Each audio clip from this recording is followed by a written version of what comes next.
Saudi আরব আমি 4 বছর ছিলাম। থাকার পরে আমার পাসপোর্টে একটু ঝামেলা হয়েছে, ঝামেলা হওয়ার কারণে আমি যাইতে পারতেছি না। তো ভাবলাম যে একটু সময় বসে থেকে কি করবো, কিছু একটা করি। তারপর চলতি টিমের যে একটা ফেসবুকে একটা ভিডিও, ইউটিউবে একটা ভিডিও দেখছি যে প্রথম কফি একটা সম্ভবত রমনাতে না জানি কোদিন একটা ভিডিও দেখছিলাম। তো ওই জায়গাতে দেখার পরে আমার আগ্রহটা যাচ্ছে যে এটা তো খুবই আধুনিক, করলে কিন্তু করা যায়। তো পরে ওইখান থেকে দেখা ধরেন যে খোঁজ করতেছিলাম যে কই পাওয়া যায়। তারপরে একদিন ইউটিউবে সার্চ দিলাম, তারপরে পাইলাম। ওনার সাথে কথা বললাম, মানে যে বিক্রি করে তার সাথে কথা বললাম, এটা নিয়ে আসছি। 5,000 টাকার ভিতরে আমার এই সম্পূর্ণ চালান।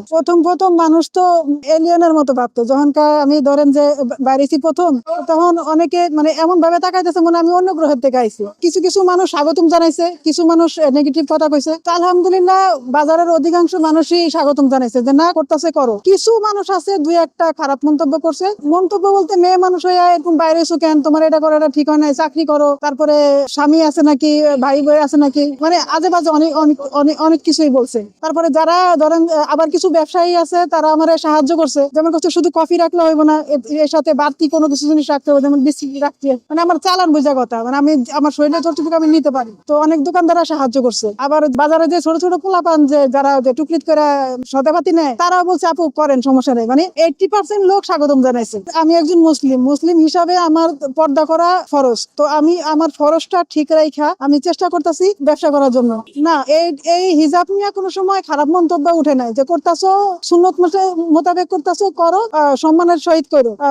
অনেক দোকানদার অনেক মানুষ আমার উৎসাহ দেয়। এই সম্পূর্ণ চালান নিছি 5,000 টাকা দিয়ে প্রথমেরটা। তারপরে আস্তে আস্তে চালানির পরে এখন 700 টাকা চালান নিয়ে 2,000 টাকা বিক্রি করি আলহামদুলিল্লাহ ডেলি। জি, 1200 এরকম থাকে। মেয়েদের দৃষ্টিতে বলবো যে আমি ভালো চাকরি করতাম। তো এরকম অনেক মেয়েরা আছে যে চাকরির পাশাপাশি একটা কিছু করার চিন্তা ভাবনা করে, কিন্তু মানে লোক নিন্দার ভয়ে আপনার করতে সাহস পাইতেছে না, মানে সৎ সাহস পাইতেছে না। এটা একটু আধুনিক। আমি মনে করি যে প্রত্যেকটা মেয়ের যারা মানে একটা ব্যবসা করার বা চাকরির পাশাপাশি পড়াশোনার পাশাপাশি যদি কিছু করার ইচ্ছা থাকে, এটা বাইচা নিতে পারে। কাজটা অত কঠিনও না আবার অত সহজও না, তবে সহজটাই, মানে আমি যদি সহজ ভাবে নেই তাহলে সহজ। বেশি কিছু করা লাগে না, এক জায়গাতে দাঁড়ায় আপনার স্কুলের সামনে, মাদ্রাসার সামনে, আপনার হাসপাতালের সামনে, বাজারে এসব এলাকায় গেলে আলহামদুলিল্লাহ ভালো বিক্রি করতে পারবো। আমি সকাল 9টা থেকে 12টা পর্যন্ত, আবার বিকাল 3টা থেকে রাতের 9টা পর্যন্ত। বাকি টাইম তো বাসায় আমার অন্যান্য কাজ করতে সময় যায়। বাসায় আমি আমার খালার সাথে আমার খালার সাথে থাকি, আর খালাতো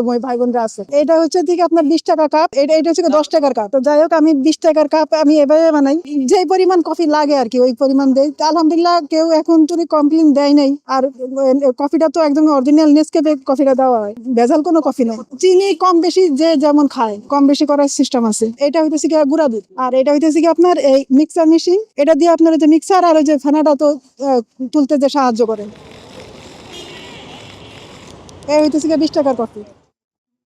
আমি মনে করি যে যারা যে মানে সিদ্ধান্তহীনতায় ভুগতেছেন, যারা কি করবেন দেয়ালে পিঠ থেকে গেছে, আমার মনে হয় এই জিনিসটা আপনাদের লেগে সহজ একটা পথ হইতে পারে। উনিরা 14 নম্বর ভাই, মিউনিসিপালে ভাই, নেভির মুড়ে ভাই, আবার মার্কসের সামনে ভাই, ভালো হইবেছে, ভালো লাগে খাইতে। হ্যাঁ, এটা তো ভালো, মহিলা মানুষ কাজ করতেছে, অনেক ভালো। ব্যবসা করে খাইতেছে, তার কের কাছে হাত পাততেছে না, চায়াও কের কাছে খায় না, ব্যবসা করে খাইতেছে, এটা অনেক ভালো, কাজ করে খাইতেছে।